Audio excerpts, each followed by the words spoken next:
So my name is Brielle Plump, and I am the communities coordinator here at Code for America, located in San Francisco. And my main role here is to help folks that are interested in starting a brigade learn about all the different resources we have to get them started, start making connections in their city, and building leadership capacity within their brigade by recruiting folks to become core team members, which I imagine most of the folks on this call probably fill into some of those roles. So thanks for joining us today. The topic is storytelling. And I'm going to go ahead and share my screen, but I would invite Chris, if you want to introduce yourself, and Andrew Hyder, if you want to introduce yourself as well, since you're part of the core staff. My name is Christopher Whitaker. I'm the Midwest coordinator for Code for America. Thanks, Chris. Hi, everybody. I'm Andrew Hyder. I'm the developer advocate for Code for America, and I'm just listening today. All right, thanks for popping on, guys. So I'm going to go ahead and get started. Chris, can you see my screen? Yes. Okay, so what you all should be looking at is a beautiful slide that says your story or your brigade's story. No matter how you look at it, those stories are one and the same. People are really what empower the brigade network and all of the work that we are working to do to improve government through technology. And so whenever you're thinking about writing a story or how to frame a story, remember that the most impactful way to tell that story is through the lens of the people that are working on whatever project or event you're looking to feature. So I'm going to spend hopefully the first no more than 30-35 minutes of the call going over this quick agenda here, and then I'd like to open it up for questions. So we'll start off by talking about the basics of storytelling. No matter what type of story you're telling with regards to your brigade, ways that you can spice it up and frame it so that it would be relevant to different audiences. How you can set goals around your story, depending on what you're looking to feature, how you can ensure that you're establishing some expectations for outcomes that you'd like to see after someone reads the story. How you can add local flavor. I think the most exciting thing about the Brigade Network is just the range of diversity across the network as far as cities that are represented, work that's being done, challenges that are being faced at the local level. And we want to ensure that you know how to add that to your story. Then I'll be talking about the characters, the people. What's a story without characters? It's a pretty boring story, I'd say. So that's what we'll be spending the meat of our time today, is talking about how you can really feature the people of your brigade. And then we'll start with some we'll wrap up with some recap of some of what we've covered and ways that you can follow up and take your next steps. So I am going to open up this question, and I'll give us a few seconds of silence in case anyone wants to jump on. But I'm wondering, what kind of stories stick with you?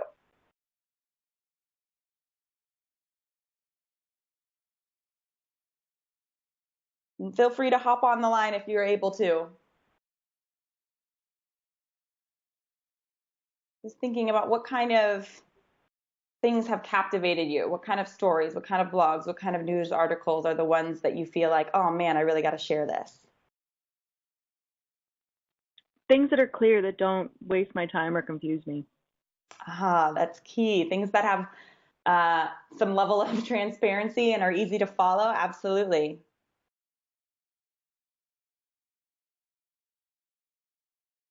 Anyone else?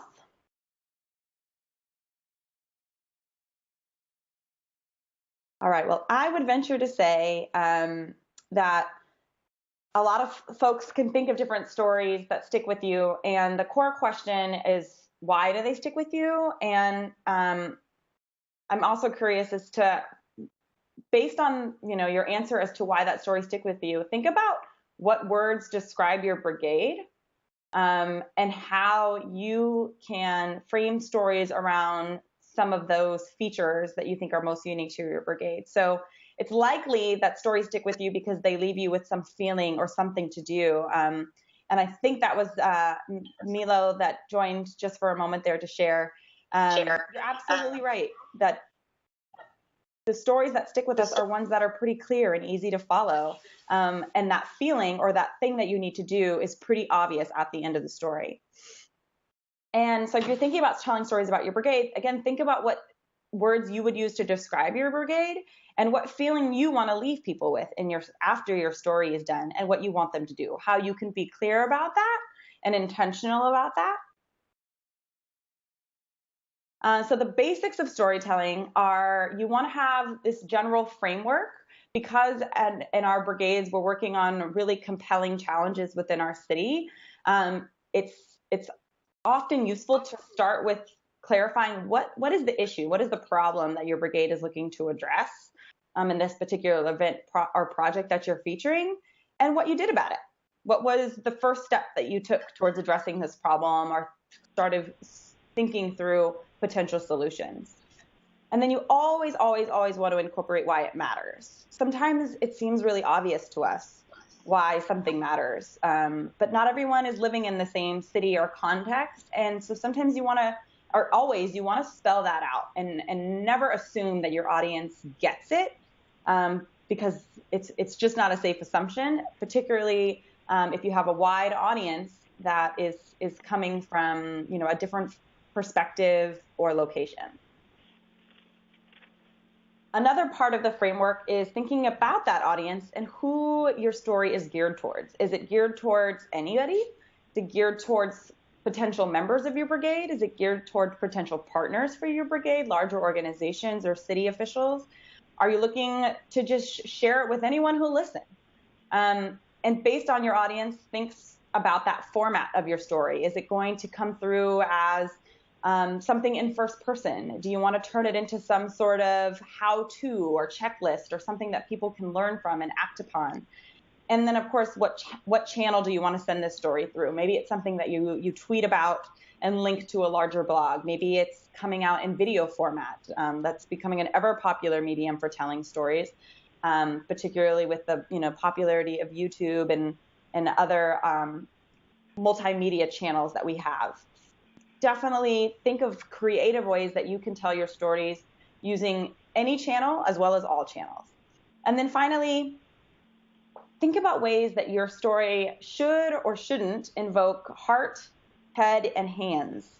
I think sometimes we try and force ourselves to invoke all three, and not every story really needs to push at all three. As long as you have a significant message in one of the three categories, head, heart, or hands, I think you're in pretty good shape. So what this really gets to is your story meant to convey an emotion or a feeling or some type of empathy or excitement? Are you looking to get people to think really logically and critically about an issue? Are you looking to get folks involved?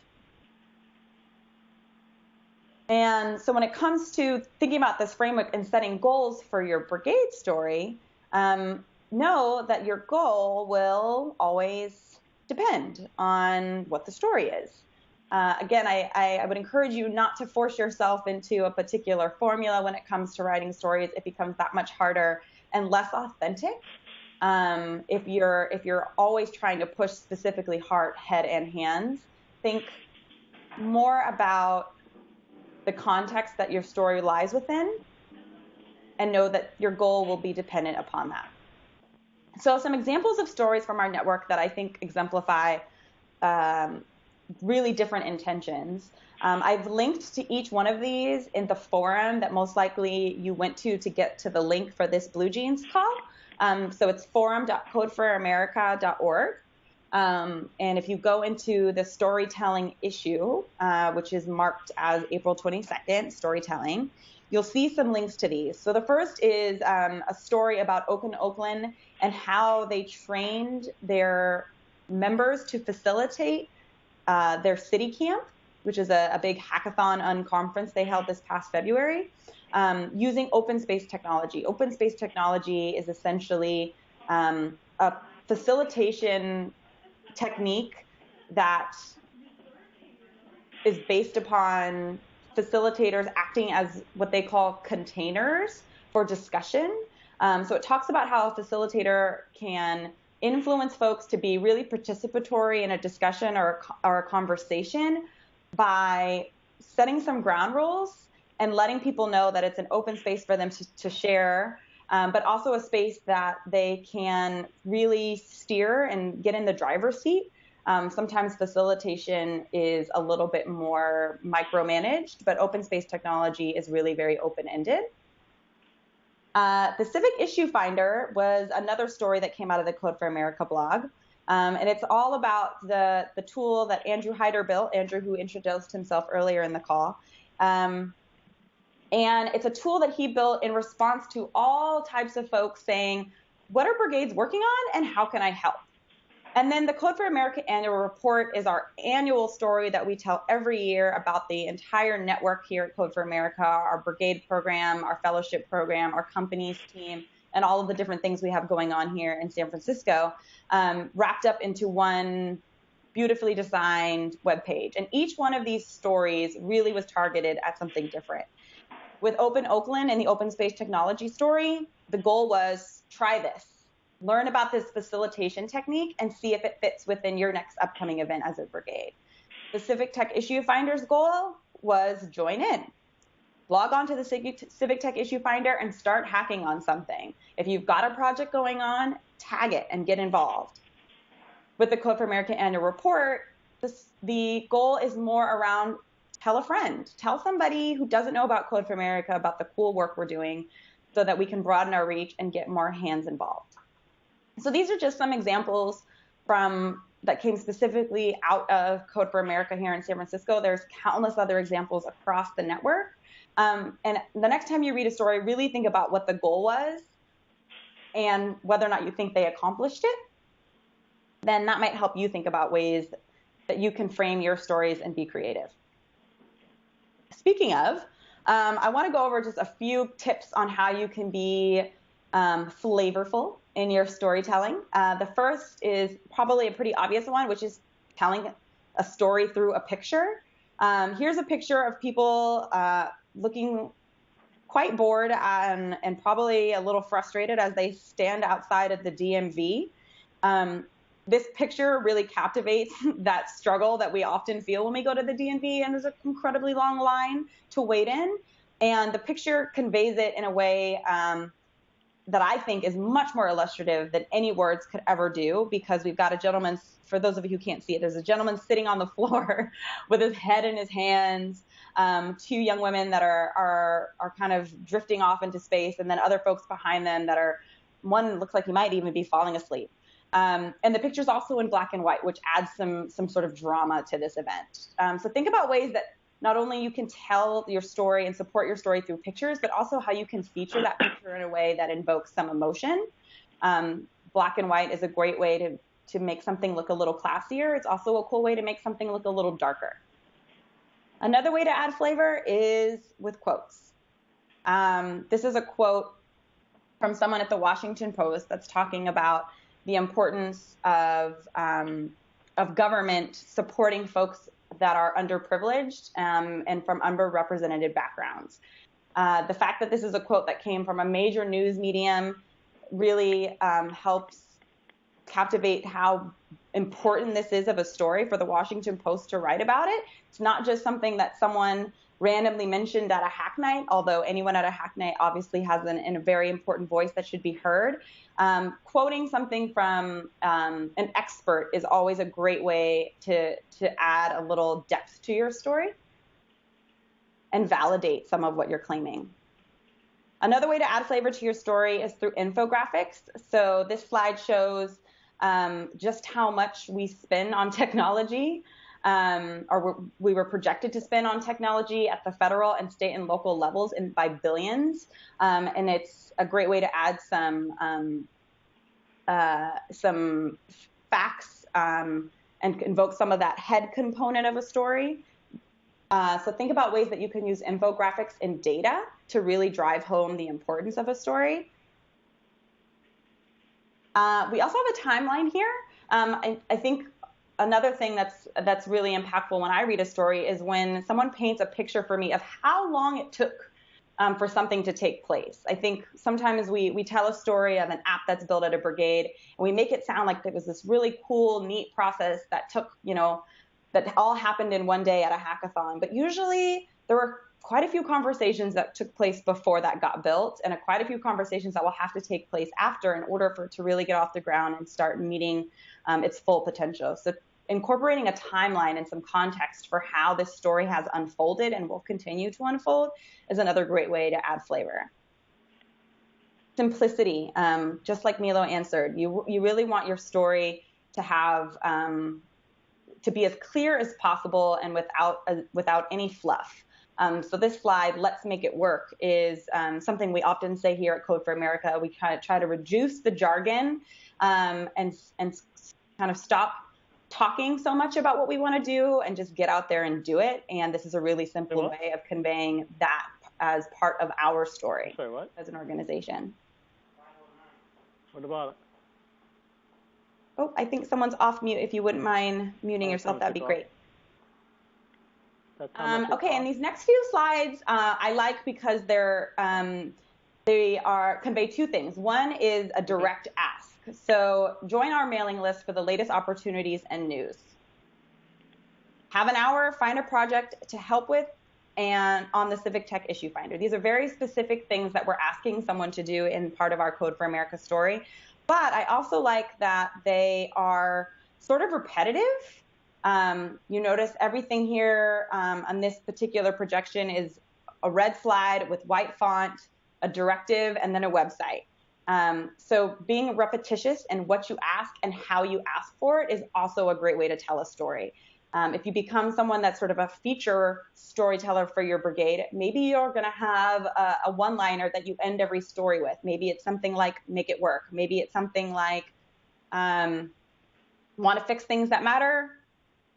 Come to our hack night on Wednesdays. Some way to bookend your stories with something consistent. And then, again, a really direct ask of people is another great way to add some flavor. But remember that sometimes, no matter what we say in our stories, the medium really is the message. So for today's presentation, you'll notice I'm telling everything through a slideshow. Sometimes that's the best way to tell a story. Other times you want a video. Other times it's just a picture and a few quotes. Think about the best way to tell your stories based on the kind of audience you want to reach and also the kind of impact you want your story to have, whether or not you want it to be something people return to later or something people retell. These are all good things to be thinking about because the medium really is the message.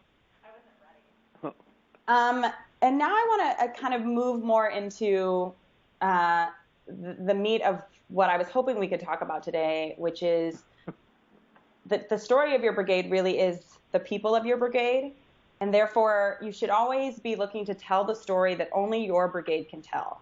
What is it that makes your brigade really different from others? Because your city is so unique, and your city is so valuable, and your city has problems that are really localized, and people should hear about and should know about and should hear about the people that are working on them. Tell the story that is personal, and try to avoid trying to copy or mimic anyone else's storytelling style. It won't come off as authentic, but it also, it'll be that much harder for you to get off the ground because you won't have a personal connection to that formula.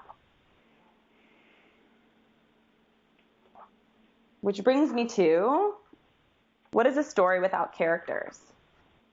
So as you think about the story that only you can tell, it's personal because it's about you as a person, you as the character that's driving the driving force behind the activity or project that you're looking to talk about. So think about the characters of your brigade. Who really keeps things in motion? Talk about the people doing the work, not just the work. You know, talking about a tool is not the same as talking about how that tool is utilized in real life or how that tool was built by, you know, a human, someone that is hardworking, flawed, excited, dedicated, motivated, compassionate. Talking about the tool is less impactful than talking about how that tool relates to actual people. So think about, as you're thinking about how you can tell the story of the people of your brigade to talk about your brigade, think about who is building, who's working on the projects, who's strategizing, who's doing some of the thinking of how, once the project's being built, it can be implemented into the city. Who are we building for? Who is this meant to serve? Think about who was here before we were, before the brigade ever existed, who was working on these problems, and who will be here after. These are really, really, really important questions to be asking yourself all the time, but particularly when you're trying to tell a story and hoping that it will have outcomes and action steps beyond just someone reading it. And as you're thinking about people that we can feature in your stories, we're pretty lucky in that there's lots of folks that are involved in brigades that are all worth telling a story about. So we've got organizers, the folks that are putting together the Hack Night, that are there week after week, sharing the different projects that are available for people to work on, that are setting up the space, that are inviting partners to come, that are in charge of the meetup accounts, that doing all of sort of the admin work behind the scenes. Those are great people to feature in your stories. Core team members, folks that have a particular area of expertise or interest that are helping everyone execute upon the plans within the brigade. The members of the brigade, the people that are coming week after week to talk on a problem, volunteering their precious time. If someone could, that'd be great. Before too long, somebody's going to demand that. If you wouldn't mind muting this. So yeah, telling the story of the members, the people that hear about Hack Night, come and then return. Why is that? What drove them to come back? The story of service workers. Who are you trying to help by building this tool? There's probably someone else that's been working on transportation within the city or getting food to the homeless within the city, other than the folks working on the tool that you're building at your brigade Hack Night. What stories can we pull out of those people? And then, of course, our elected officials, folks that work within the city government that really had to have worked maybe their whole lives to get to that point. What motivates them? Why are they there? And how can their work be integrated into the brigade work? So as you're thinking about featuring these people in your stories, there's a few different ways that you can go about that. One is as simple as interviewing. So it's been a while since you've written a story about your brigade, or you're just trying to get your feet wet and you're new to storytelling, I think the easiest way to get started is by interviewing someone. Maybe ask your captains if they've got 15 minutes after the next Hack Night to sit down with you and talk about why they started the brigade. What was their first project? What are they thinking about for the next year or two for the brigade? You can also interview new members. How did they hear about Hack Night? What is it that keeps them coming back? What's been the most exciting thing that they've done at a Hack Night? Interviewing people as to what they're up to, why they came, and what they're looking forward to in the future is just a great way to tell a quick story that's really human-based, and I think a really easy ask when you're featuring an interview story is for folks to come and meet this person. Another way to feature people in your stories is by shadowing them. So maybe someone in your brigade, they're really not interested in telling their personal story. Maybe it's just not their personality to talk about their intentions or goals in that way, and they invite you to just shadow along. Maybe you're just curious about what's happening in that group in the corner week after week where everyone's heads down in their computers. Shadow them. Find out what they're up to. It's a great way to do some ethnographic research, which is when you sort of immerse yourself into a situation as an observation or a participant that's observing. You can tell a really great story by watching more than you listen. Seeing how people react to one another and how they work together as a team is a great way to talk about how a project is unfolding at a Hack Night or an event that your brigade is holding. And then, of course, profiling is another great way to talk about the people within your brigade. This kind of takes that person out of the context of the brigade and looks at them as, a participant within a larger network of activity happening within your city. Find out what it is that they do from 9 to 5 before they come to Hack Night, what their background is, what their interests are, what they studied, and see how you can integrate that into the fabric of your story of what's happening at your brigade and what that person is involved with, whether they're a leader a member, a government official, someone brand new to the brigade, or someone that's one of the founding members. Profiling someone is a great way for particularly folks with non-technical backgrounds to see how they might fit into a brigade and how their expertise is really valuable at a hack night. The key questions to be thinking about or to ask if you're interviewing are, the basic who, what, where, when, why, how. So who is this person? What is their background? What are they doing? What is the bulk of the work that they contribute to Hack Night? Where are they doing it? Where are they coming from? When did they get involved? What was it about the timing of when they got involved that kept them coming back? Why? What motivates them beyond just wanting to complete something or beyond wanting to contribute something to the brigade itself? What is the larger motivation? He's actually very close. Getting involved in civic tech. And then, of course, how? How is it that they are getting involved? How is it that they're plugging in? What tools are they using? And then always come back to who, because the stories of the people, again, are really what drive our stories forward. You want to be able to answer how you are going to share this story and how your reader can share this story, how they can find out more. So maybe if you're doing a profile piece on a government official, you can link to their Twitter account. So folks, after they read the story, they can follow this person on Twitter. Or maybe you link to a blog site so they can hear more perspectives from this person that you've interviewed. You also want to be able to answer how your reader can support the story. If you're talking about an application or a project or an event, maybe you're looking for donations. Maybe you're looking for folks to come out and help and lend their expertise. Point them towards your registration page for your event. Point them towards your donation page. Let them know how they can further support and drive this forward. And then, of course, how they can actually actively get involved. When are you guys next meeting? What is your email address? Maybe they just want to follow up with a personal email to you because you're looking for something really specific. Whenever you're writing a story, be able to answer these questions, and your reader will be really, really thankful. And remember that your story is just the tip of the iceberg. So your story is really, it's a starting point for a larger conversation about what it is that drives your brigade forward and keeps people coming back and excited to participate.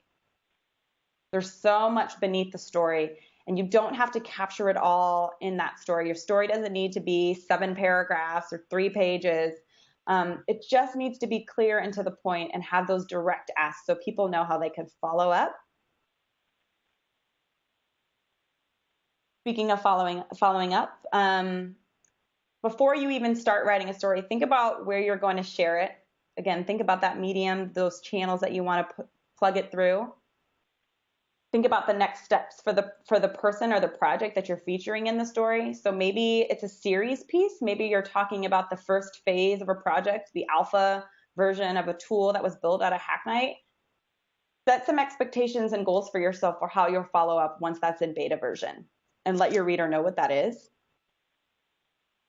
And think about how you can fold your story into others, how you can point to other things that your brigade has done or will be doing, or your city has done or will be doing, based on this work that's taking place in your brigade. And no matter what, be thinking about how your story fits into the master narrative of your brigade. What kind of, 10 years from now, what do we want to say the brigade did in 2015? What do we want to say, Code for San Francisco or Code for Albuquerque or Code for Philly was doing to really move the needle on civic tech in their city? And if you're not sure of the goal of your story before you write it, write something anyway. I think the biggest challenge I often face when it comes to writing a story is I try to outline it and know exactly what I want to get out of it and exactly what channels I want to plug through immediately. And usually the first step is just putting something down on paper. Then kind of walk yourself through some of the points here in this slide and then start thinking about the channels and the people and the emotions that you want to invoke. But no matter what, just get started writing today, because the stories that are taking place in your brigade are rich and people really do want to hear about them, and that's how you're really going to grow your brigade. Whew, all right. Oh, I finished right on time. Okay, that was my goal was to keep it under 35 so we can open it up to questions. And I also want to invite Chris to talk a little bit about his storytelling that he does in Chicago. But I'll stop sharing my screen so I can see if there's any questions that have come through the chat.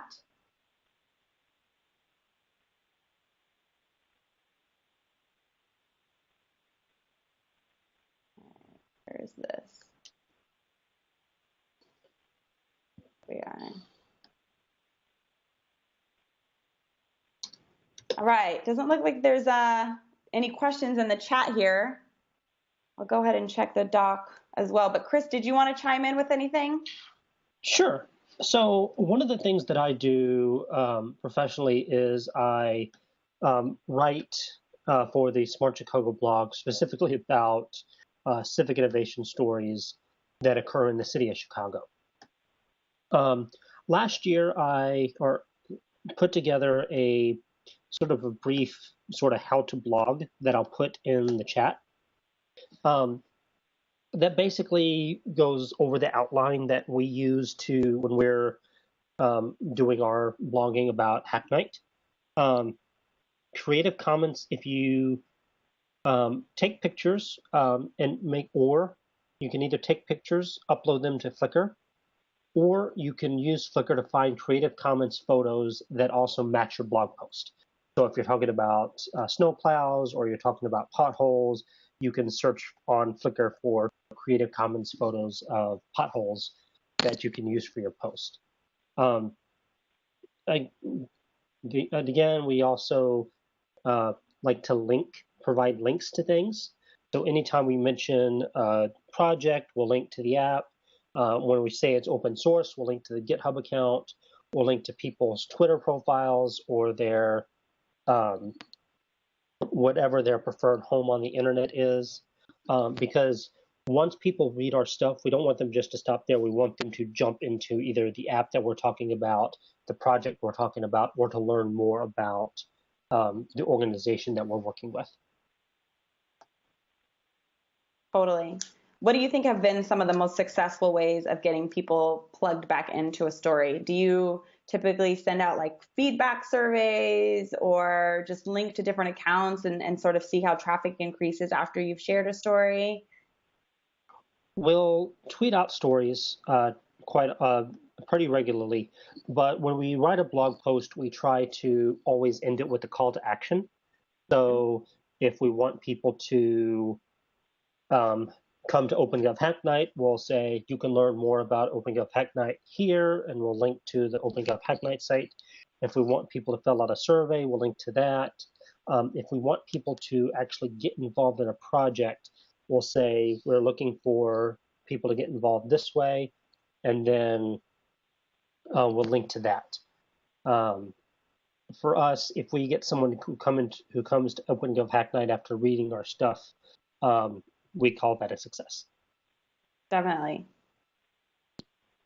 Yeah, it can be really hard to measure success when it comes to telling a story, and especially when you have not the most specific ask. So Andrew Hyder is asking, what do you do to track if someone did the action you asked about in a story? I think it depends on what the action is.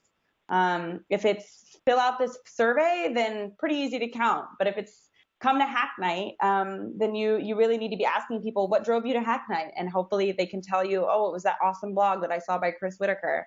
And then if it's to pledge something or donate money, all of those things are going to have different trails that you can follow to see if people took the action. But I think the more specific you can be, the easier it will be to track it. And if you're super into analytics and whatnot, there's probably ways that you can see how traffic has changed on a particular page that you may have pointed to in your story. So if you're someone that's sort of a data wrangler, then it's probably that much easier for you to start measuring upon that. But again, for folks that are looking to get people involved, just know that putting the story out there and having a few people retweet it or fill out a feedback survey, you've already done more and extended your reach further than you would have if you hadn't written this story. So it's always worth it to put your voice out there, and you never know where it will land.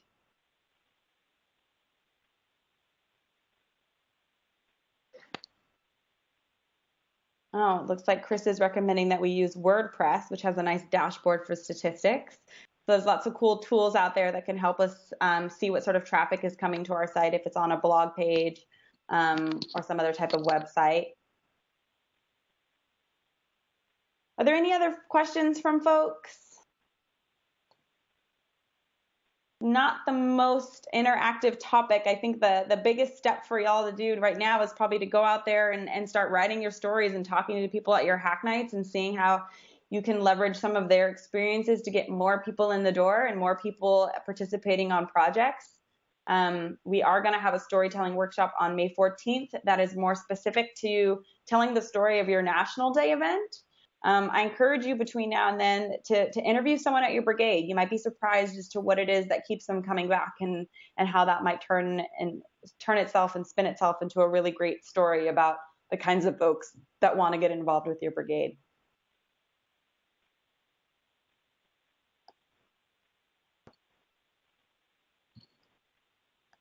I'm not seeing any other questions in the chat here or on the doc. I saw a few folks were requesting access to the slide deck. I went ahead and opened that up to anyone with the link, so feel free to poke around, share it with the rest of your team and other folks in your brigade that are interested in telling stories and thinking of ways to talk about the people within the brigade. And after this call, if you have any questions or thoughts, please do fill out the feedback survey, which we put in the chat here in Blue Jeans, but it's also located on the forum page. So forum.codeforamerica.org is another great place to find links to everything we covered today, as well as a space to ask questions or give comments or share stories. I think one of the biggest challenges in our network right now is knowing what's going on, where and who is doing it, and how we can get involved. So the more that we can share stories with each other through Slack, through the forum, or even just via email, the better, because we know there's lots of great work happening out there in your cities, and we really, really do want to hear about it and share.